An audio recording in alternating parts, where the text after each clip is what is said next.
Hi friends, ನಾನು Praveena Fernandes. ಇವತ್ತಿದ್ದು video ನೆವ್ರಿಯೋ ಅಥವಾ ಕರ್ಜಿಕಾಯಿ ಅಂತೇಳಿ ಕನ್ನಡದಲ್ಲಿ ಕರೀತಾರೆ, ಕೊಂಕಣಿಯಲ್ಲಿ ನೆವ್ರಿ ಅಂತ ಹೇಳ್ತಾರೆ.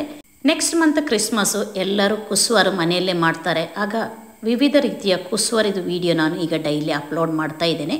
ಇವತ್ತು ನಾವು ನೆವ್ರಿಯದು ವಿಡಿಯೋ ನೋಡುವ.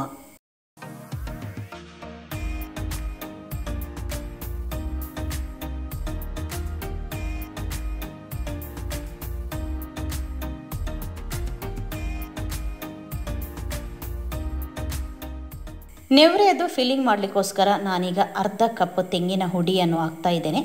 ರೆಡಿಮೇಡ್ ತೆಂಗಿನ ಹುಡಿಯನ್ನು ನಾನು ತೆಗೆದುಕೊಂಡು ಬಂದದ್ದು. ಅದನ್ನು ಈಗ ನಾನೀಗ ಫಸ್ಟ್ ಫ್ರೈ ಮಾಡ್ತಾ ಇದ್ದೇನೆ. ಒಳ್ಳೆಯ ಒಂದು ಬ್ರೌನ್ ಕಲರ್ ಆಗುವ ತನಕ ಒಳ್ಳೆ ಮಾಡಿ ಫ್ರೈ ಮಾಡಬೇಕು. ಎಣ್ಣೆ ಏನು ಹಾಕೋದು ಬೇಡ, ಡ್ರೈ ಆಗಿ ಫ್ರೈ ಮಾಡಿದರೆ ಸಾಕು. ನೋಡಿ, ಹೀಗೆ ಫ್ರೈ ಮಾಡಬೇಕು. ನೋಡಿ, ಈಗ ಒಂದು ಬ್ರೌನ್ ಕಲರ್ ಆಗಿದೆ. ಇದನ್ನು ನಾನೀಗ ಸಪ್ರೇಟ್ ತೆಗೆದು ಇಡ್ತಾ ಇದ್ದೇನೆ. 1 ಟೇಬಲ್ ಸ್ಪೂನು ಬಿಳಿ ಎಳ್ಳನ್ನು ಹಾಕ್ತಾ ಇದ್ದೇನೆ. ಅದನ್ನು ಕೂಡ ಫ್ರೈ ಮಾಡಬೇಕು. ಅದು ಕೂಡ ಒಂಥರ ಫ್ರೈ ಆಗಿ ಒಂಚೂರು ಸ್ಮೆಲ್ ಬರುತ್ತೆ, ಸ್ವಲ್ಪ ಬ್ರೌನಿಷ್ ಕಲರ್ ಕೂಡ ಆಗುತ್ತೆ. ನೋಡಿ, ಎಳ್ಳು ಕೂಡ ರೆಡಿಯಾಗಿದೆ. ಅದನ್ನು ಕೂಡ ಸಪ್ರೇಟ್ ಇಡ್ತೇನೆ. ಅದರಿಂದ ಒಂದು 8 ರಿಂದ 10 ಕ್ಯಾಶ್ಯೂ ಸಣ್ಣ ಸಣ್ಣ ಮಾಡಿ ಕಟ್ ಮಾಡಿದ್ದೇನೆ. ಅದು ಕೂಡ ಒಳ್ಳೆ ಮಾಡಿ ಫ್ರೈ ಮಾಡಬೇಕು. ಸ್ವಲ್ಪ ಒಂದು ಲೈಟ್ ಬ್ರೌನಿಷ್ ಕಲರ್ ಬಂದ ನಂತರ ಅದಕ್ಕೆ ನಾನು 1 ಟೇಬಲ್ ಸ್ಪೂನು ದ್ರಾಕ್ಷಿ ಹಣ್ಣು, ಒಣ ದ್ರಾಕ್ಷಿ ಹಣ್ಣು ಕೂಡ ಹಾಕ್ತಾ ಇದ್ದೇನೆ. ಅದನ್ನು ಕೂಡ ಸ್ವಲ್ಪ ಫ್ರೈ ಮಾಡಬೇಕು. ಎರಡನ್ನು ಕೂಡ ಒಟ್ಟಿಗೆ ಒಳ್ಳೆ ಮಾಡಿ ಫ್ರೈ ಮಾಡಿದ ನಂತರ ಅದನ್ನೆಲ್ಲ ಸಪ್ರೇಟ್ ತೆಗೆದು ಇಡ್ತಾ ಇದ್ದೇನೆ. ಈಗ ಫ್ರೈ ಮಾಡಿ ಇಟ್ಟ ವಸ್ತಿಗೆಲ್ಲ ನಾನೊಂದು 1/4 ಕಪ್ ಸಕ್ಕರೆಯನ್ನು ಆ್ಯಡ್ ಮಾಡ್ತಾ ಇದ್ದೇನೆ. ಅದೇ ರೀತಿ 1 ಟೇಬಲ್ ಸ್ಪೂನು ಏಲಕ್ಕಿ ಪುಡಿಯನ್ನು ಕೂಡ ಹಾಕ್ತಾ ಇದ್ದೇನೆ. ಎಲ್ಲವನ್ನು ಹಾಕಿ ಚೆನ್ನಾಗಿ ಮಿಕ್ಸ್ ಮಾಡ್ತಾ ಇದ್ದೇನೆ.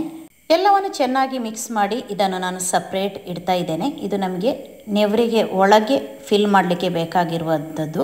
ಒಂದು ಬೌಲ್ ತಗೊಂಡು ಅದಕ್ಕೆ 1 ಕಪ್ ಮೈದಾ ಹಾಕ್ತಾ ಇದ್ದೇನೆ. ಅದೇ ರೀತಿ ಅರ್ಧ ಟೇಬಲ್ ಸ್ಪೂನು ರವೆ ಮತ್ತು ರುಚಿಗೆ ತಕ್ಕಷ್ಟು ಉಪ್ಪು ಹಾಕಿ ಚೆನ್ನಾಗಿ ಕೈಯಲ್ಲಿ ಫಸ್ಟ್ ಒಳ್ಳೆ ಮಾಡಿ ಮಿಕ್ಸ್ ಮಾಡಬೇಕು. ಅದರ ನಂತರ ಸ್ವಲ್ಪ ಸ್ವಲ್ಪವೇ ನೀರು ಹಾಕಿ ನಾವು ಇದನ್ನು ಮಿಕ್ಸ್ ಮಾಡಬೇಕು. ಒಂದು ಚಪಾತಿ ಮಾಡುವ ರೀತಿಯಲ್ಲಿ ಅಷ್ಟು ನೀರು ಹಾಕಿದರೆ ಸಾಕು. ಹಾಗೆ ನೀರು ಹಾಕಿ ಮಿಕ್ಸ್ ಮಾಡಿದರೆ ಸಾಕು. ಒಳ್ಳೆ ಸಾಫ್ಟ್ ಇರಬೇಕು. ಯಾಕೆಂತೇಳಿದರೆ ನಮಗೆ ಚಪಾತಿ ಥರವೇ ಮಾಡಿ ಅದರ ನಂತರ ನಮಗೆ ಅದನ್ನು ಶೇಪ್ ಮಾಡಲಿಕ್ಕಿರೋದು. ನೋಡಿ, ಒಳ್ಳೆ ಮಾಡಿ ಸಾಫ್ಟಾಗಿ ಮಿಕ್ಸ್ ಮಾಡಿಟ್ಟಿದ್ದೇನೆ. ನಾನು ಇವತ್ತು ಸ್ವಲ್ಪ ಮಾಡೋದು, ಆದ್ದರಿಂದ ನಾನು ಡೈರೆಕ್ಟ್ ಮಾಡ್ತಾ ಇದ್ದೇನೆ. ಇಲ್ಲಾಂದರೆ ನೀವು ಸ್ವಲ್ಪ ಜಾಸ್ತಿ ಮಾಡೋದಾದರೆ ಸ್ವಲ್ಪ ಒದ್ದೆ ಬಟ್ಟೆ ಇಟ್ಟು ಅದನ್ನು ಕವರ್ ಮಾಡಿ ಇಡಬೇಕು, ಡ್ರೈ ಮಾಡಬಾರ್ದು. ಅದರ ನಂತರ ನಾನು ಸಣ್ಣ ಸಣ್ಣ ಬಾಲ್ ಥರ ಮಾಡ್ತಾ ಇದ್ದೇನೆ. ನಮಗೆ ಎಷ್ಟು ಸಣ್ಣದು ಬೇಕೋ ಅಷ್ಟು ರೀತಿಯಲ್ಲಿ ಮಾಡ್ತಾ ಇದ್ದೇನೆ. ನೋಡಿ, ಇಲ್ಲಿ ಸಣ್ಣ ಸಣ್ಣ ಬಾಲ್ ಮಾಡಿಟ್ಟಿದ್ದೇನೆ. ಈಗ ಇದನ್ನು ನಾವು ಚಪಾತಿ ಕೋಲು ತಗೊಂಡು ಇದನ್ನು ತೆಳ್ಳಗೆ ಚಪಾತಿ ಥರವೇ ತೆಳ್ಳಗೆ ಸ್ಪ್ರೆಡ್ ಮಾಡಬೇಕು. ಇದೇ ರೀತಿ ಸ್ವಲ್ಪ ಮೈದಾ ಹುಡಿ ಹಾಕ್ಕೊಂಡ್ರೆ ಆಯಿತು. ಅಂಟುದಾದರೆ ಮೈದಾ ಹುಡಿ ಹಾಕ್ಕೊಂಡು ಹೀಗೆ ತೆಳ್ಳಗೆ ಸ್ಪ್ರೆಡ್ ಮಾಡಿದರೆ ಆಯಿತು. ಅದರ ನಂತರ ನಮ್ಮ ಹತ್ರ ಈ ನೆವ್ರಿ ಮಾಡುವ ನಾನು ಅಚ್ಚನ್ನು, ಪ್ಲಾಸ್ಟಿಕ್ ಇದು ಅಚ್ಚು ತಗೊಂಡು ಬಂದೇನೆ. ನೋಡಿ, ಇದು ನೆವ್ರಿ ಮಾಡುವ ಅಚ್ಚು. ಅದರಲ್ಲಿ ಹೀಗೆ ಹಾಕಿ ಅದರ ನಂತರ ಆ ಮಿಡ್ಲ್ ಹೋಲ್ ಇರುವ ಸ್ಥಳದಲ್ಲಿ ಒಂದು ಸೈಡಲ್ಲಿ ಫಿಲ್ಲಿಂಗ್ ಹಾಕಬೇಕು. ನಾನು 1 ಟೇಬಲ್ ಸ್ಪೂನಷ್ಟು ಹಾಕ್ತಾ ಇದ್ದೇನೆ. ಫಿಲ್ಲಿಂಗ್ ಹಾಕಿ ನಾವು ಇದನ್ನು ಕ್ಲೋಸ್ ಮಾಡಬೇಕು. ಅದರ ನಂತರ ಸ್ವಲ್ಪ ಪ್ರೆಸ್ ಮಾಡಿಕೊಟ್ಟು ಎಕ್ಸ್ಟ್ರಾ ಬರುವುದನ್ನು ತೆಗಿಬೇಕು. ನೋಡಿ, ಈ ರೀತಿ ತೆಗೆದು ಸಪ್ರೇಟ್ ಇಡಬೇಕು. ಅದರ ನಂತರ ಸ್ಲೋಲಿ ಅದನ್ನು ಓಪನ್ ಮಾಡಿದರೆ ನಮಗೆ ಅದಕ್ಕೆ ಒಳ್ಳೆ ಶೇಪಾಗಿ ಸಿಗುತ್ತೆ. ನೋಡಿ, ಸ್ಲೋಲಿಗೆ ಓಪನ್ ಮಾಡಿದರೆ ನೋಡಿ ಒಳ್ಳೆ ಶೇಪ್, ಸೈಡಲ್ಲೆಲ್ಲ ಒಳ್ಳೆ ಶೇಪ್ ಬಂದಿದೆ.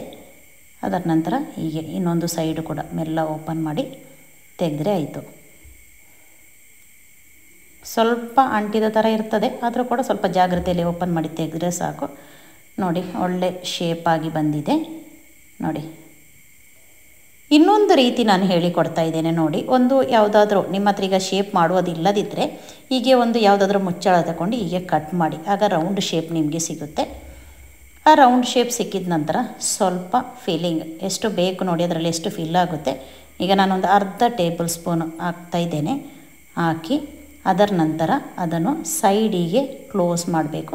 ಮತ್ತು ಸೈಡ್ ಎಲ್ಲ ಒಳ್ಳೆ ಮಾಡಿಗೆ ಪ್ರೆಸ್ ಮಾಡಿ ನಂತರ ನಮಗೆ ಶೇಪ್ ಬರಲಿಕ್ಕೋಸ್ಕರ ಒಂದು ಫೋರ್ಕ್ ತಗೊಂಡು ಹೀಗೆ ಸೈಡಿಗೆ ಹೀಗೆ ಪ್ರೆಸ್ ಮಾಡಿ ಕೊಟ್ಟರೆ ಸಾಕು. ನೋಡಿ, ನೆವ್ರಿಯದು ಶೇಪ್ ಮಾಡುವುದು ಇಲ್ಲದಿದ್ದರೂ ಕೂಡ ನಮಗೆ ಈ ರೀತಿ ಸುಲಭ ರೀತಿಯಲ್ಲಿ ಕೂಡ ನಮಗೆ ಮಾಡ್ಬೋದು. ಇದು ಕೂಡ ಒಳ್ಳೆ ಶೇಪ್ ಬಂದಿದೆ ನೋಡಿ. ಈಗ ನಾನು ಎಣ್ಣೆ ಬಿಸಿ ಮಾಡಲಿಕ್ಕೆ ಇಟ್ಟಿದ್ದೇನೆ. ಎಣ್ಣೆ ಬಿಸಿಯಾಗಿದೆ. ಅದಕ್ಕೆ ಒಂದು 4 ನೆವರೆ ಮಾಡಿಟ್ಟದನ್ನು ಹಾಕ್ತಾ ಇದ್ದೇನೆ. ಸ್ವಲ್ಪ ಎಣ್ಣೆ ಹಾಕಿ ಫ್ರೈ ಮಾಡ್ತಾ ಇದ್ದೇನೆ, ಜಾಸ್ತಿ ಎಣ್ಣೆ ಹಾಕಲಿಲ್ಲ. ಅದರಿಂದ ಒಂದು 4 ನಮಗೆ ಈಸಿಯಾಗಿ ಫ್ರೈ ಮಾಡಿ ತೆಗಿಬೋದು. ನೋಡಿ, ಹೀಗೆ ಒಂದು ಸೈಡ್ ಸ್ವಲ್ಪ ಫ್ರೈ ಆದ ನಂತರ ಇನ್ನೊಂದು ಸೈಡಿಗೆ ಫ್ಲಿಪ್ ಮಾಡಿದರೆ ಸಾಕು.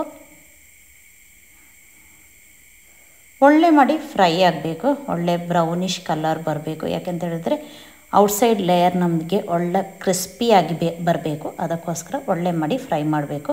ತುಂಬ ಫಾಸ್ಟ್ ಫೈರ್ ಇಟ್ಟು ಫ್ರೈ ಮಾಡೋದು ಬೇಡ, ಒಂದು ಮೀಡಿಯಮ್ ಫೈರ್ ಇಟ್ಟು ಫ್ರೈ ಮಾಡಿದರೆ ಸಾಕು.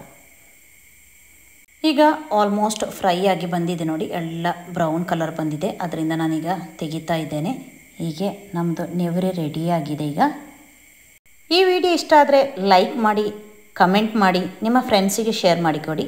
ನನ್ನ ಚಾನಲ್ ಇದುವರೆಗೆ ಸಬ್ಸ್ಕ್ರೈಬ್ ಮಾಡದಿದ್ದರೆ ಚಾನಲ್ ಸಬ್ಸ್ಕ್ರೈಬ್ ಮಾಡಿ. Thank you.